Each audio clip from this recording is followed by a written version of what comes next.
T twenty বিশ্বকাপ শুরুর আগে বাংলাদেশের বিরুদ্ধে ২-১ ব্যবধানে সিরিজ জিতেছিল আমেরিকা। এরপর বিশ্বকাপে পাকিস্তানকে হারিয়ে দিল তারা। ভারতের দুই প্রতিবেশীকে হারিয়ে এবার রোহিত শর্মাদের হারানোই লক্ষ্য মোনাক পটেলদের। তাই ১২ জুনের ম্যাচ ছাড়া অন্য কোনো কিছু নিয়ে ভাবছেন না তিনি। বিশ্বকাপের প্রথম ম্যাচে কানাডাকে হারিয়ে দিয়েছিল আমেরিকা, দ্বিতীয় ম্যাচে হারালো পাকিস্তানকে। আমেরিকার তৃতীয় ম্যাচ ভারতের বিরুদ্ধে। মোনাক বলেন, আমরা একটা করে ম্যাচ ধরে এগোতে চাই। এখন ভারত ম্যাচ ছাড়া অন্য কিছু নিয়ে ভাবছি না। আয়ারল্যান্ড ম্যাচ নিয়েও ভাবছি না। সুপার 8 তো অনেক দূরের কথা। আমেরিকার বিরুদ্ধে পাকিস্তান হেরে যাবে তা ভাবতে পারেননি অনেকেই।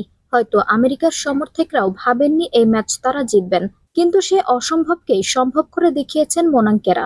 কানাডার পর পাকিস্তানকে হারিয়ে গ্রুপ শীর্ষে এখন তারাই। ম্যাচের সেরা হয়েছেন মোনাঙ্ক, তবে তিনি কৃতিত্ব দিলেন বোলারদের। গ্রুপ এতে ভারত, পাকিস্তান, আমেরিকা ছাড়াও রয়েছে আয়ারল্যান্ড এবং কানাডা।